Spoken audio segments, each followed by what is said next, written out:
Tous les troisièmes samedis du mois, retrouvez votre émission Éducation sur les chaînes YouTube de l'Église adventiste de Douville et de la Radio Vie Meilleure. Des analyses et des conseils d'experts, des retours d'expérience, des échanges autour de problématiques éducatives récurrentes. Éducation, ensemble trouvons des solutions.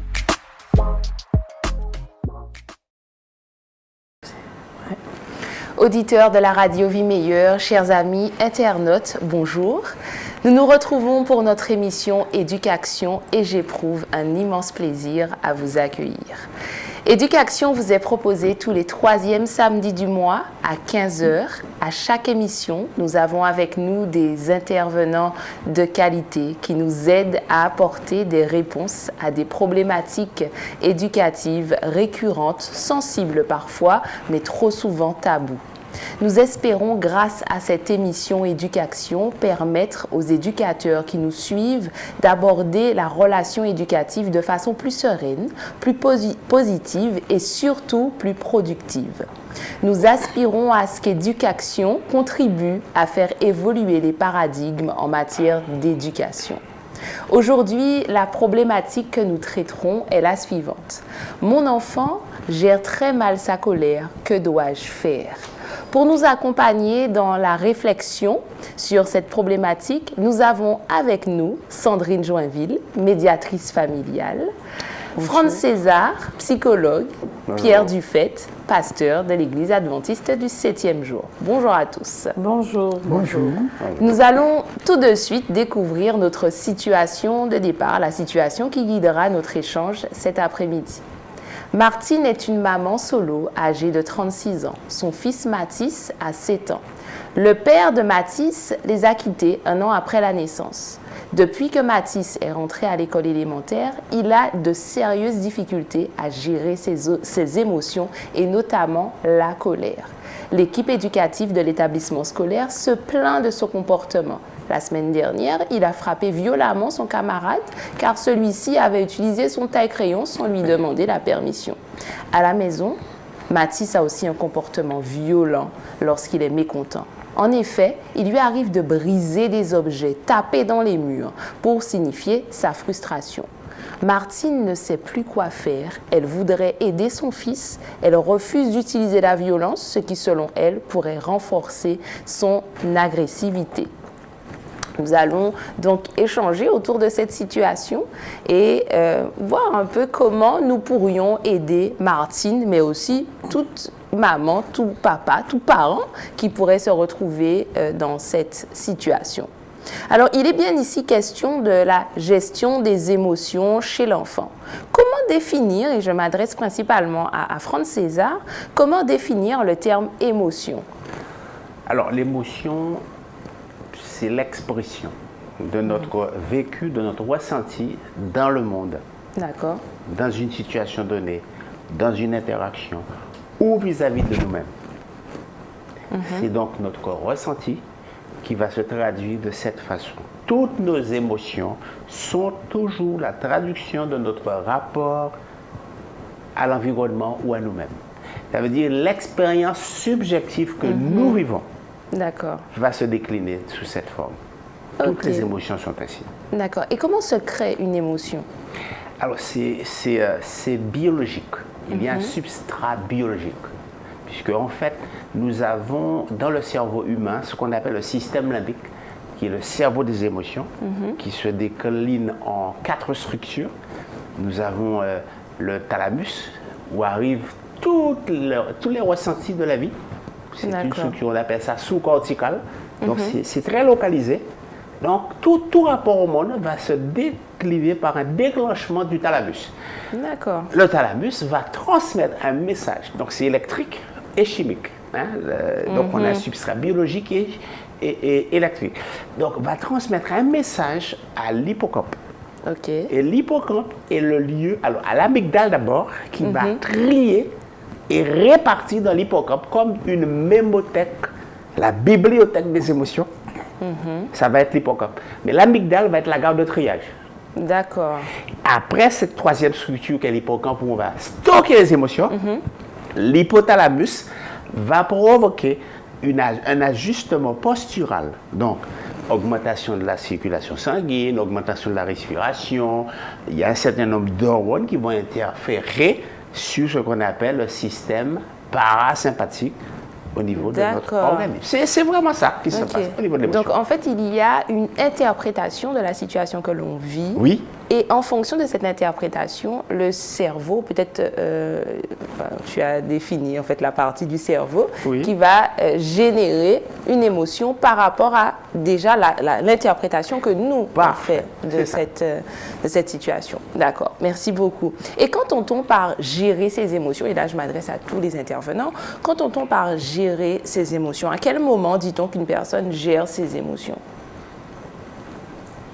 Alors, pour moi, une personne gère ses émotions quand elle peut déjà comprendre ce qui lui arrive, ce qui se passe, pourquoi ce qui se manifeste, et surtout pouvoir ne pas permettre à cette émotion de la nuire, ni nuire celui qui est en face. Parce que l'émotion, comme on a vu, c'est produit par des hormones, mais Dieu nous a donné des facultés pour gérer les hormones. Et là, je dois maintenant réfléchir pour pouvoir adapter ma réaction face à ce que je ressens par rapport à celui qui est en face de moi. Puisque les émotions se manifestent par rapport à l'environnement. Ça peut être des personnes, ça peut être des situations, des choses, mais je dois comprendre pour pouvoir adapter mon attitude face à ce que je vais vivre. Ou à ce que je vis. Ou ce que je vis. Parce que je suis de là. C'est ça. Ouais. Mais est-ce que c'est vraiment possible, ça, de vivre une situation et parfois on est surpris par la situation et d'avoir cette capacité à réfléchir rapidement pour pouvoir traiter la situation et adapter son comportement? Est-ce que c'est possible? Et surtout au niveau de l'enfant, est-ce qu'on peut vraiment demander tout ce cheminement-là à un enfant? Oui. Alors, pour il faut savoir que le cerveau de l'enfant n'est pas en capacité automatiquement, c'est pas automatique, c'est pas inné. L'émotion est innée. L'émotion est innée. Oui. On ne peut pas s'empêcher de vivre l'émotion. C'est impossible. Impossible. L'espèce humaine est dotée de cette disposition, donc l'émotion est innée. Par contre, il y a un processus maturatif. D'accord. Et ce processus maturatif, nous apprennent les neurosciences, évolue jusqu'à 7 ans. C'est pour ça que le cas de Baptiste est intéressant. Parce qu'il se trouve à la frontière du temps de maturation avec celui où on considère que le temps de la gestion arrive. Il y a donc un apprentissage entre la naissance et 7 ans pour apprendre à gérer l'émotion. Tout à fait. Ça n'est pas automatique. La gestion n'est pas automatique, l'émotion est automatique. Donc je dois apprendre à gérer ça. Qu'est-ce qui va se passer sur le plan cérébral? Comme tu dis, nous avons la faculté de penser. Et cette faculté de penser, c'est le cortex préfrontal, qui doit établir une liaison avec les centres profonds du cerveau pour dire, OK, j'ai reçu l'info, il faut s'ajuster, il faut s'adapter, il y a une réponse comportementale à donner, il faut prendre la fuite, il faut attaquer, il faut s'affirmer, il faut se rendre humble. Donc, le cortex préfrontal va décliner en fonction de l'entraînement qu'on va avoir entre 0 et 7 ans, quel mode de réponse on va donner à l'émotion du moment. Mais ça s'apprend. D'accord, je vois. Et c'est pourquoi on dit aussi le caractère d'un enfant se forme entre 0 et 7 ans. Et c'est l'espace-temps qui est attribué aux parents pour faire le maximum. Le cerveau est très formatable. Ça veut dire que la construction myélinique, le cerveau se mature par le fait qu'on a des gaines de myéline qui vont venir insérer les nerfs. Pour que la conduction se fasse bien. La conduction, c'est le passage du fil électrique, du courant dans le fil. Vous avez tous vu déjà un fil électrique. il y a du caoutchouc. C'est pas le courant est à l'intérieur, mais c'est pas sur le caoutchouc. Pour le protéger par... Si on enlève le caoutchouc, l'influx électrique va se disperser. Il n'y aura pas de contrôle. Donc, la maturation du cerveau, c'est la myéline. La myéline va permettre qu'au fur et à mesure, l'enfant devient capable, avec le concours de l'adulte, pas tout seul, devient capable de réguler. Donc, c'est une maturation cérébrale, c'est une éducation comportementale, et c'est, on va dire, c'est l'âge de raison, 7 ans. C'est pour ça qu'on apprend à lire, à écrire et qu'on peut s'asseoir pour passer le temps nécessaire à apprendre les leçons. Voilà. D'accord. Et alors, la prochaine question, c'était quels sont les indicateurs d'une bonne ou mauvaise gestion des émotions? Mais c'est cette capacité, peut-être, me dirait, à prendre du recul par rapport à la situation vécue pour adapter son comportement. Est-ce qu'on est juste? Non. Ouais. Non? Un peu. Je t'en prie. Ouais. Alors, pourquoi je dis non? Parce qu'il n'y a pas de juste justice dans le caractère. On a parlé de formation du caractère jusqu'à 7 ans, sachant que c'est le caractère d'un être qui va devenir adulte et que c'est complexe. Alors, il n'y a pas de juste. Ce mot juste, je dis qu'il ne peut pas être employé là parce que c'est complexe. On va pouvoir tendre. Hein. La formation du caractère, c'est vraiment où on apporte la gestion de l'émotion. On va tendre vers une gestion optimale. Mais elle ne va pas toujours être juste parce que les réactions seront dites spontanées. Hein. On ne peut pas empêcher l'émotion puisqu'elle est spontanée. On peut travailler au comportement de la gestion, mais que ça soit juste, ce n'est pas toujours le cas. Et là, c'est pour répondre justement à cette question concernant les indicateurs. Elle est selon les cultures. La gestion est selon les cultures. Je donne un exemple. Par exemple, on peut dire que quand tu es en colère, tu vas frapper un objet. Dans une autre culture, quand tu es en colère, tu ne pourras pas frapper l'objet. Donc, à savoir, les indicateurs vont dépendre des cultures et des familles. Comment les familles, et là je rentre dans une autre dynamique, la dynamique du tempérament et de l'hérédité, comment les familles vont aider l'enfant qui doit devenir un adulte à gérer ses émotions, quelles qu'elles soient. Et ça ne sera jamais la même dans la famille de France, dans la famille de Pasteur et dans ma famille ou dans la tienne pour certains actes, mais pourtant dans notre culture française, nous aurons un tronc commun. Et à ce moment-là, c'est comment l'adapter. Et c'est là qu'on peut dire, peut-être que ça sera juste. Mais ce qui est juste pour toi peut ne pas l'être pour moi. C'est là où ça devient complexe.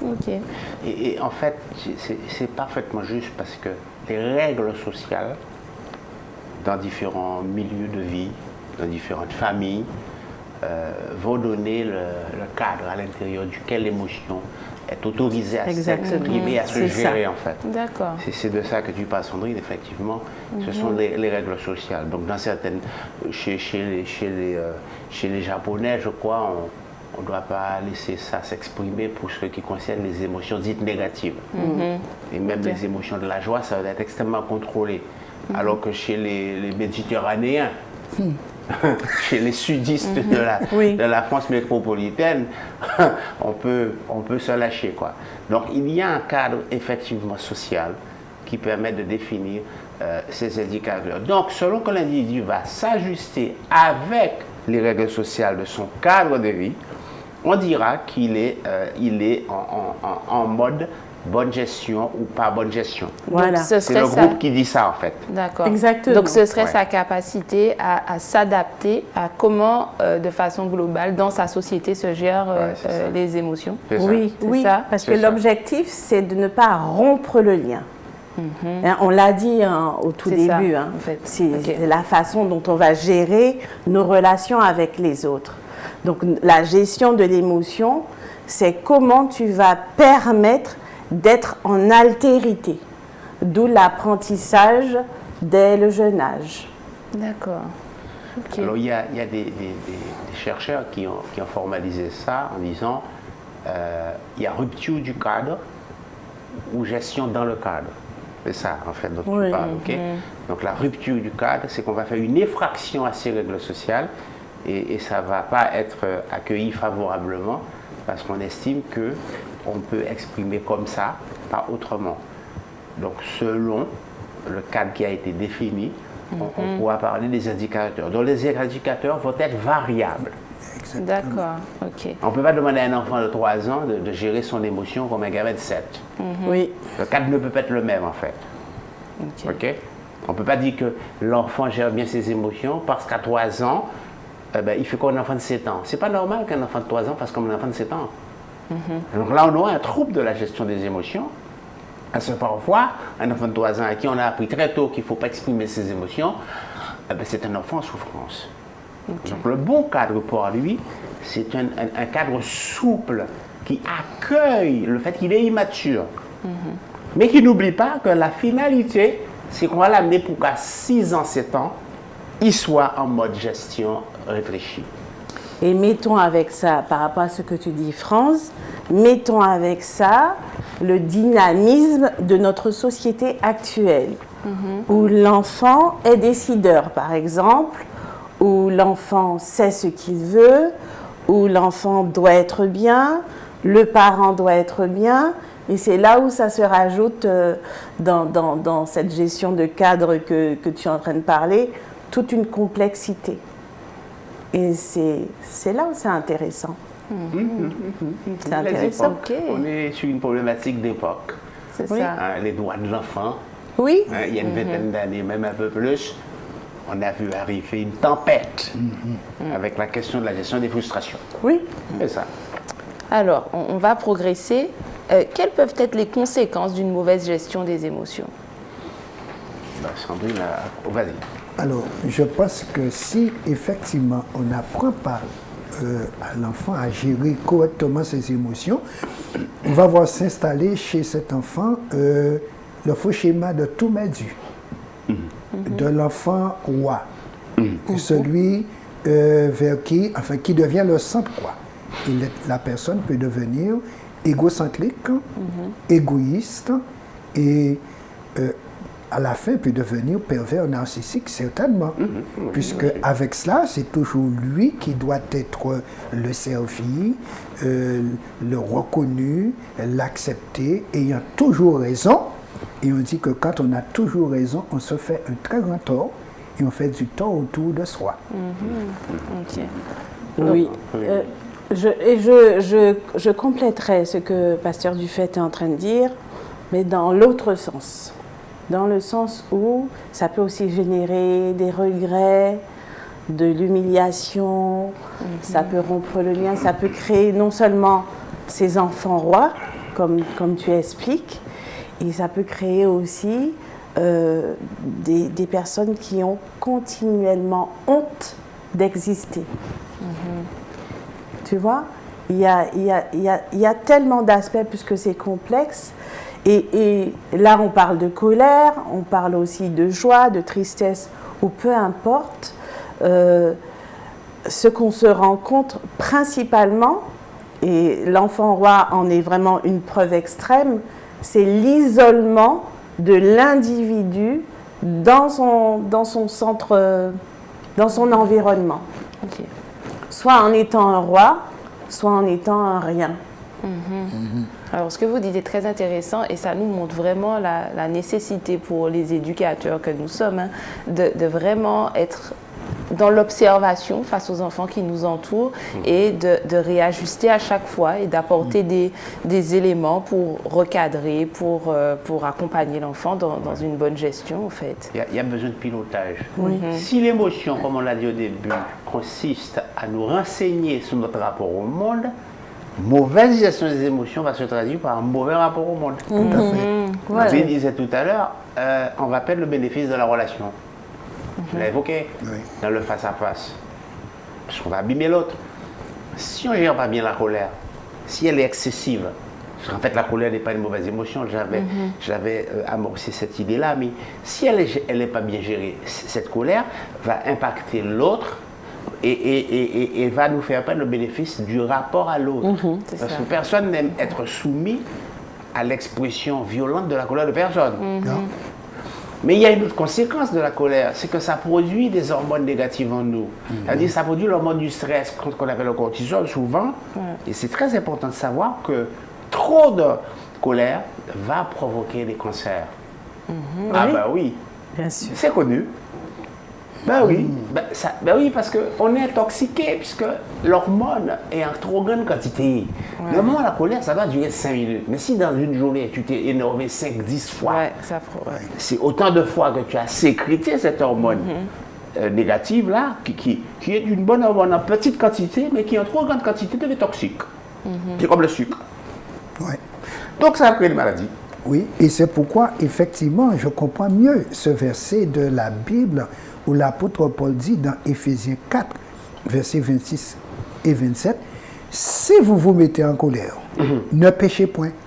Donc, ce qui veut dire, il y a un niveau de colère où ce n'est pas péché. C'est ça. Mais il y a une certaine limite où on bascule. Ouais. Et là, maintenant, on donne au maître des maladies son opportunité de nous rendre malades psychologiquement et physiquement, donc ce qu'on appelle maladie psychosomatique. Absolument. Et là, on peut trouver même des personnes possédées, sans compter ceux qui sont qui vont décéder même. Oui, on peut mourir de la colère. C'est super intéressant. Regardez, le vent. Regardez le vent, hein, un cyclone. Le vent en soi, c'est une bonne chose. Oui. L'antibrise avant qu'à passer au bord, hein, ou à tirer l'axe, tu es là, tranquillou, c'est frais. Ok, c'est bien, hein, c'est du vent. Oui. La colère, on peut la comparer au vent. Le temps de cyclone, une colère trop intense. Mais ce vent-là, il fait des ravages. Il fait des dégâts. Donc il abîme la végétation, il abîme l'environnement. Et bien c'est la même chose. Nous pouvons être troublés d'une tempête de colère. Et c'est ça qui arrive à Athias. Il est en mode cyclone. Donc il fait des dégâts à la maison, il fait des dégâts à l'école, puisqu'il a frappé un camarade. Oui. À la maison, il frappe le mur. Il y en a qui cassent les portes à la maison. J'ai déjà vu des familles dans lesquelles les portes sont défoncées. Les murs aussi. Les murs sont Des défoncés. traces de... Ok. Alors, on parle souvent d'intelligence émotionnelle. On parle beaucoup de ça aujourd'hui. Et qu'est-ce que c'est réellement et comment aider nos enfants à développer une intelligence émotionnelle? L'intelligence émotionnelle, c'est l'art de la gestion. Oui, oui, c'est ça. Continue. Oui. Je nourris du sujet. C'est l'art de la gestion. C'est-à-dire, je viens sur le mot intelligent. Ouais. Hein, avant de dire intelligence émotionnelle, qu'est-ce que c'est qu'être intelligent? Être intelligent, c'est avoir l'aptitude de déchiffrer, avoir l'aptitude de parler et de pouvoir se faire comprendre. C'est aussi avoir l'aptitude de raisonner, trouver des solutions.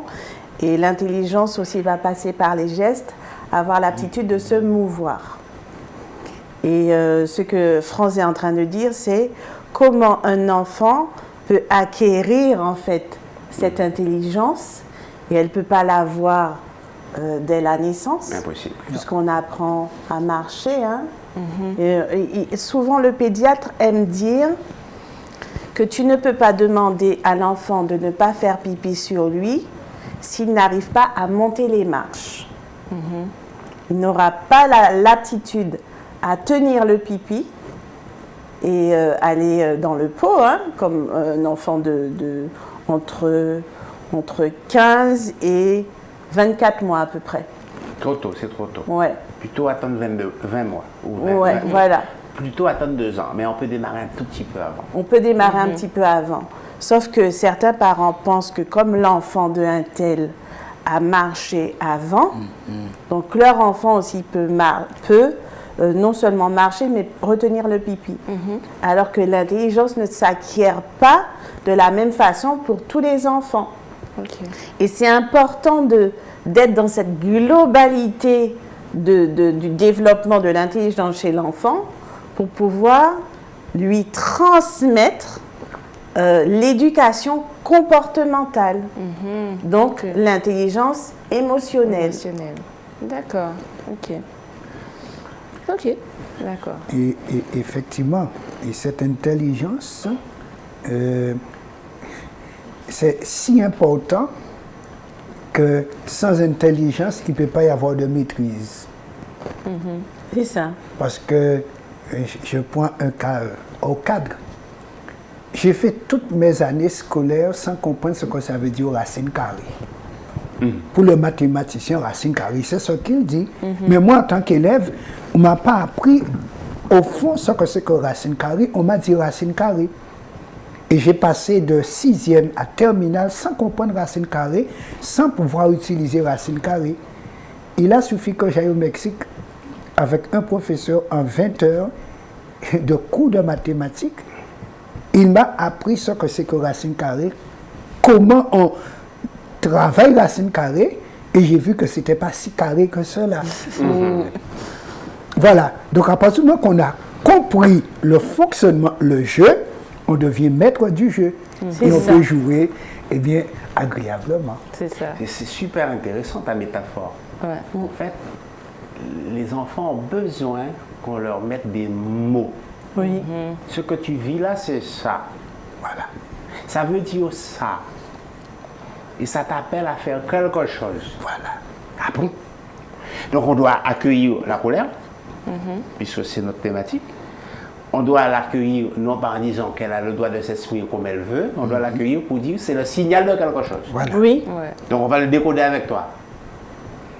Ensuite, on va te dire, mais tu sais, qu'est-ce que tu peux faire de ce que ça t'apprend? Oui, il faut lui poser la question. Puisque c'est sa colère, c'est à lui de faire quelque chose. C'est pas à nous de faire quelque chose de la colère de l'enfant. Que peux-tu faire parce que ta colère t'apprend sur la situation que tu vis là?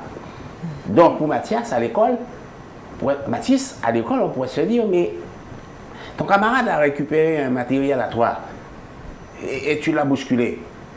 Bon, qu'est-ce que tu pourrais faire du fait de ne pas être content qu'il récupère ton matériel? Est-ce qu'il n'y a que le bousculer? Est-ce qu'il n'y a pas d'autres formats de comportement que tu puisses actionner pour rétablir?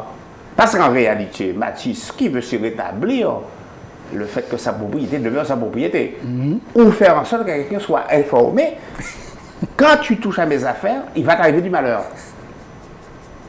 Donc on peut dire à Mathis, comment peux-tu faire en sorte que ton camarade puisse apprendre à ne pas toucher à tes affaires sans pour autant que ce soit dans l'expression d'une violence physique.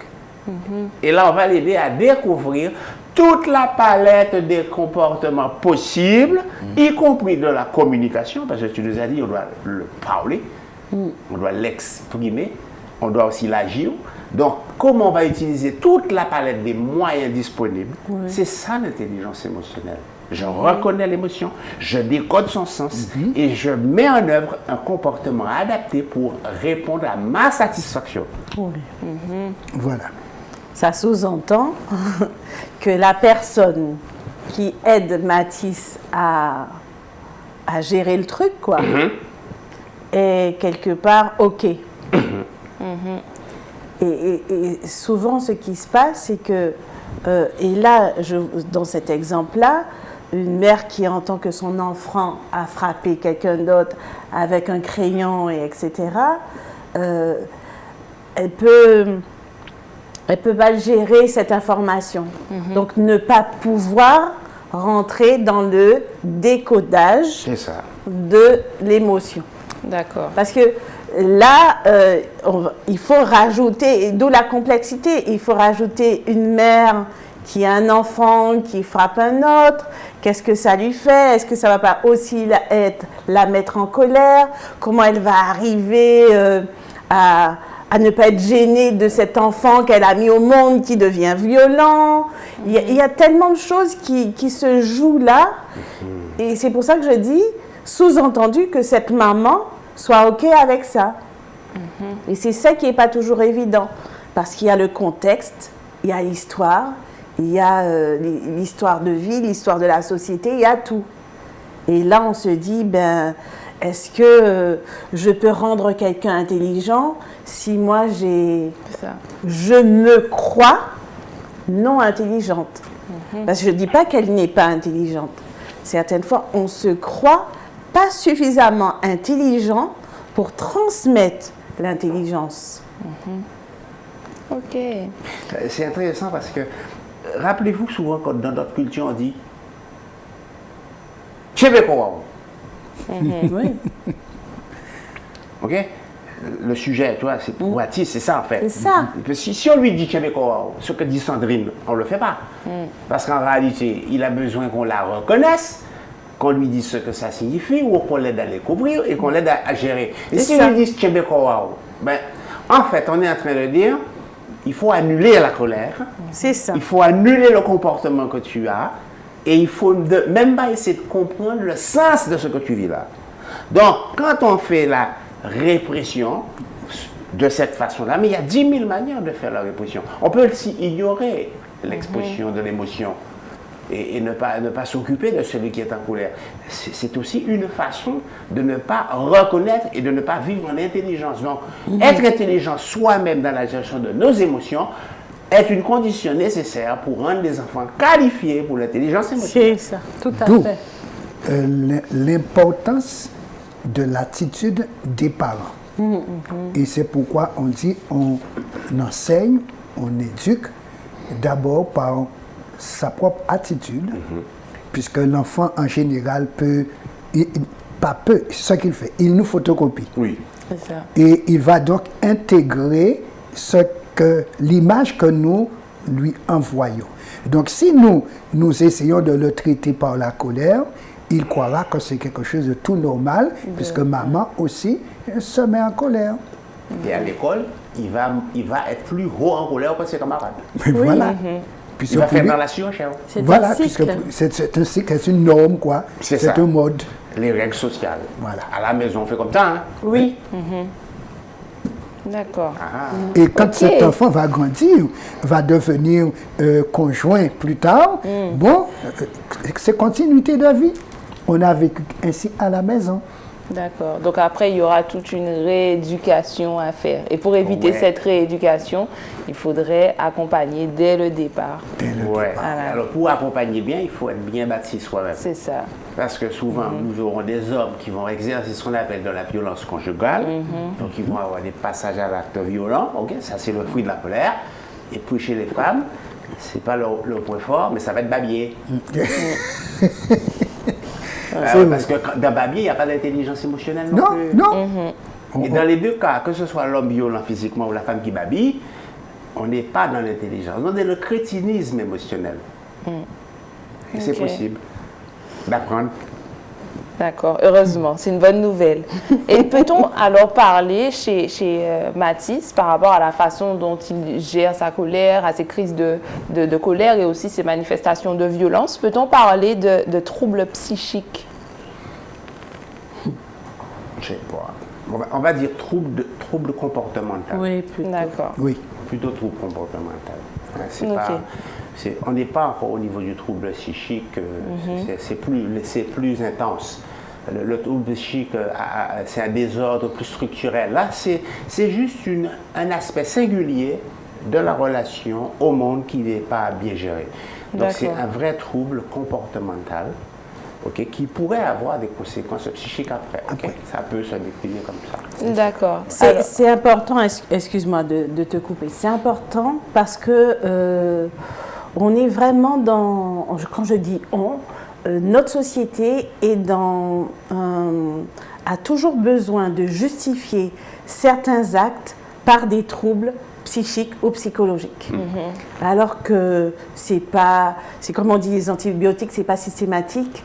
Un mauvais comportement, ça veut pas dire qu'il y a un trouble systématique.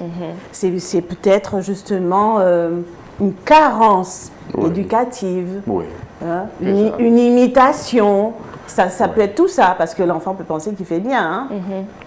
Donc, pourquoi aussi? Ça permet aussi de déculpabiliser les parents qui n'ont pas enfanté des malades mentaux. Parce que beaucoup croient, comme l'enfant n'est pas rentré dans les clous, n'a pas checké ce comportement-là ou ce comportement-là, l'enfant, le parent, se justifie d'avoir un tel enfant en le stigmatisant, en le rendant malade. Alors que c'est peut-être tout autre chose. C'est simplement une erreur de communication, ça peut être un mimétisme, ça peut être tout ça, mais pas systématiquement un trouble mental. Ça permet aussi de déculpabiliser les parents en disant que ce n'est pas parce que l'enfant se comporte ainsi qu'ils sont en échec dans l'apprentissage d'un comportement, dans l'éducation. Ok. Alors, il est dit dans la situation que Mathis a grandi sans son père, que son père est parti très tôt, 1 an après sa naissance. Quel lien on pourrait établir entre sa difficulté à gérer ses émotions, ses crises de colère et le fait qu'il ait grandi sans son père? Est-ce qu'il y a vraiment un lien?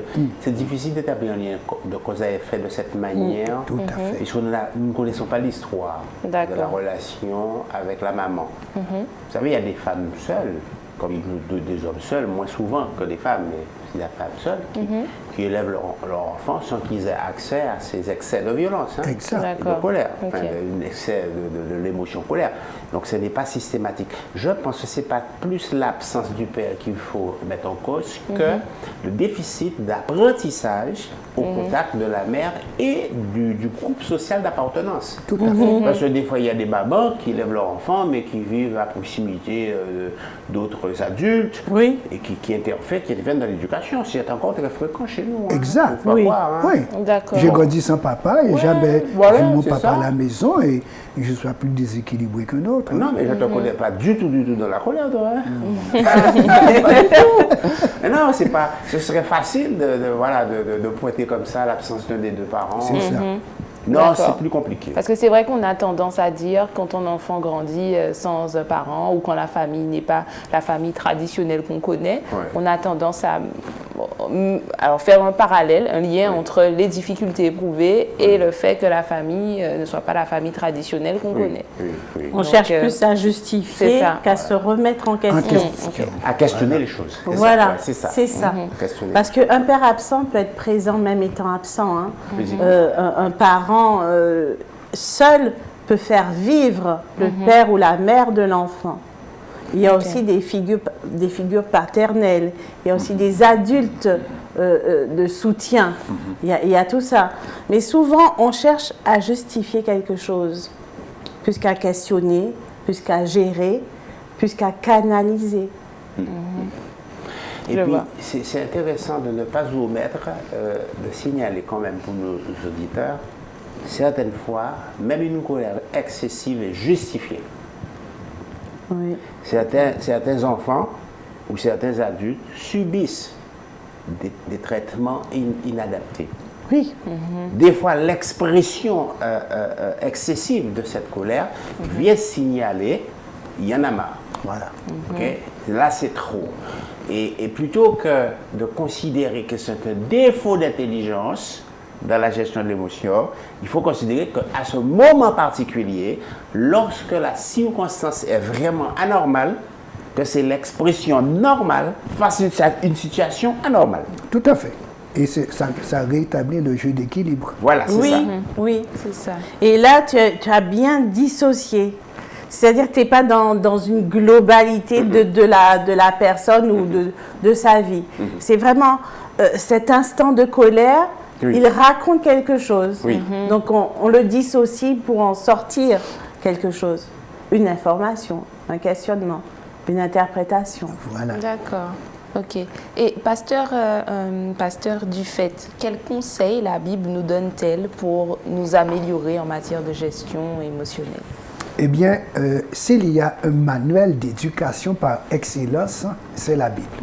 Il y a pour tout âge, pour tout sexe, pour toute race, pour toute classe.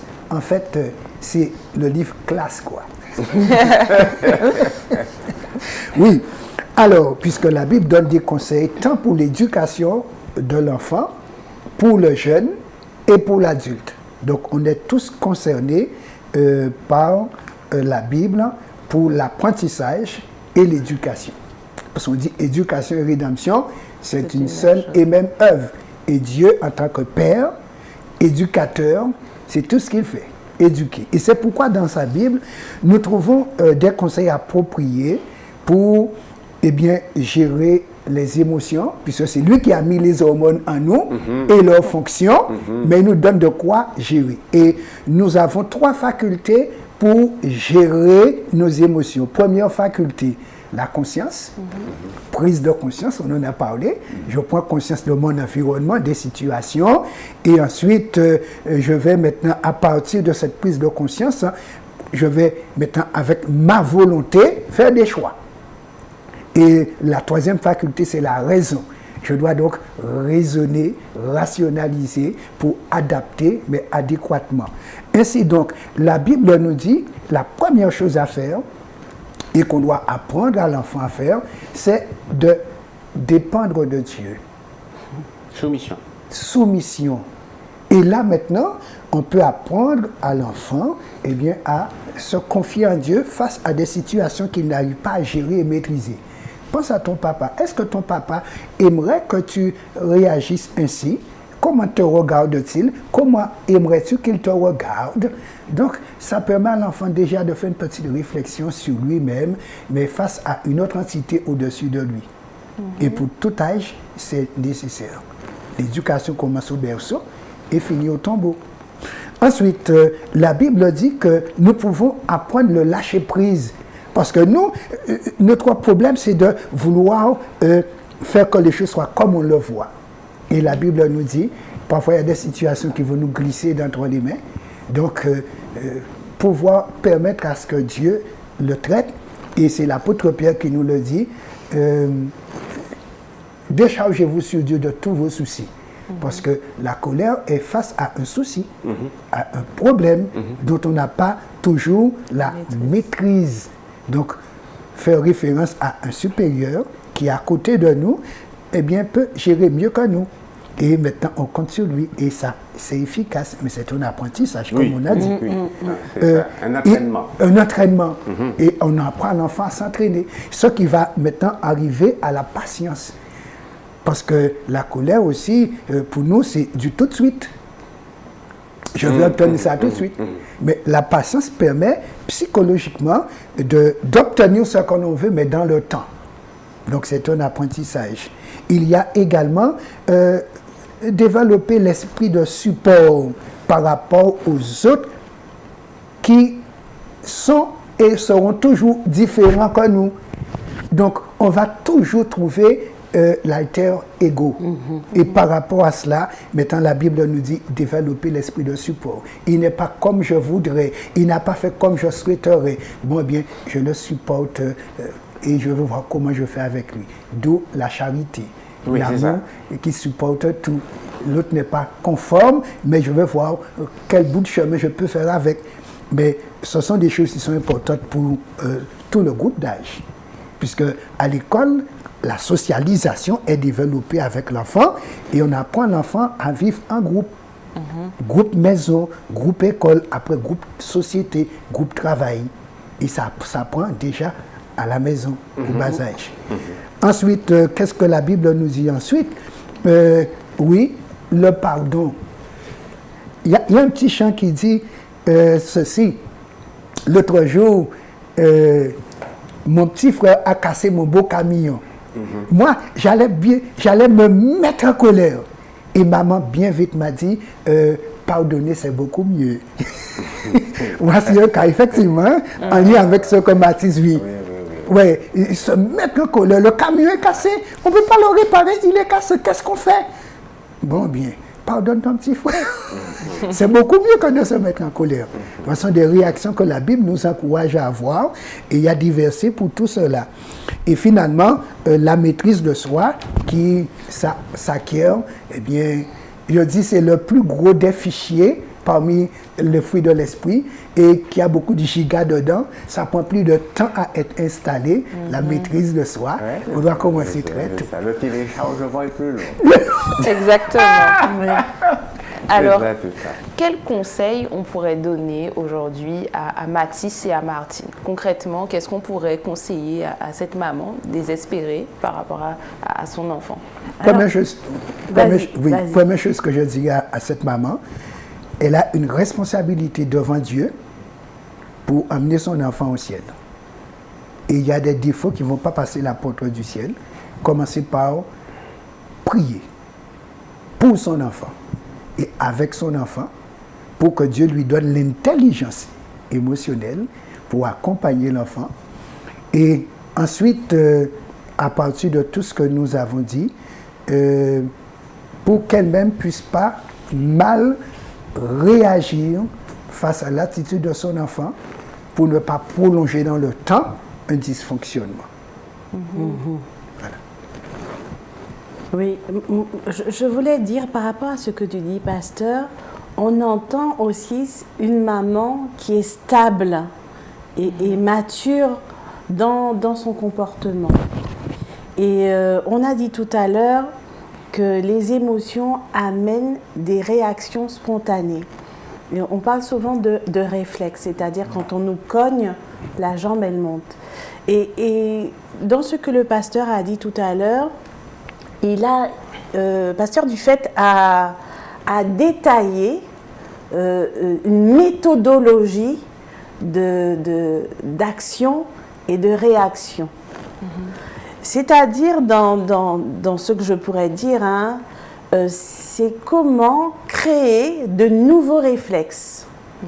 Et la création de nouveaux réflexes, de nouvelles attitudes dites spontanées, peut se mettre en place à partir du moment où justement cette maman est ancrée dans le sol. Je vais l'imager comme ça, où elle est stable elle aussi.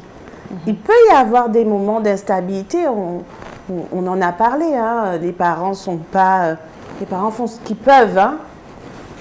Les parents font ce qu'ils peuvent, c'est-à-dire dans le conseil, c'est qu'est-ce qui lui permet de s'accrocher, de s'ancrer à une stabilité personnelle pour que justement elle puisse la transmettre. Comment elle peut quelque part aider l'enfant à créer de nouveaux réflexes.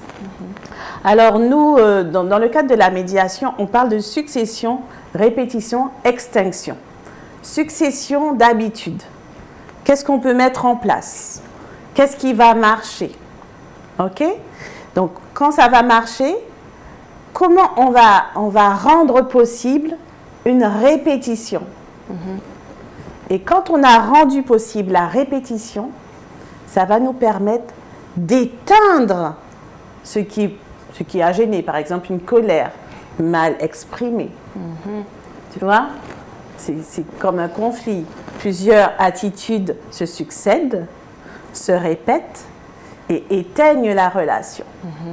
Donc, qu'est-ce qu'on met en place pour pouvoir créer une habitude Nouvelle. qui va créer une attitude, puis un trait de caractère? Yes, très intéressant. Oui, le cerveau fonctionne comme ça, en fait. Oui. Il aime bien apprendre des trucs, Oui. pas qu'on combatte les choses. Donc, Sandrine ne nous dit pas il faut combattre le comportement indésirable. Elle dit apprenez-lui quelque chose de nouveau, répétez-le pour que ça devienne intégré. Le nouveau chemin à suivre. Voilà. C'est le nouveau chemin. Donc, en fait, c'est ça, ouais, c'est ça. Alors, il ne faut pas oublier quand même que la maman de Mathis, elle est en difficulté. Donc, si nous lui donnons ces conseils-là, nous ne l'avons pas nécessairement qualifiée. Cette maman a plus besoin qu'on lui permette de se qualifier plutôt que d'avoir à appliquer des choses que nous lui dirions. Parce qu'en fait, dis-moi, je comprends, j'entendrai. Explique-moi, je comprendrai.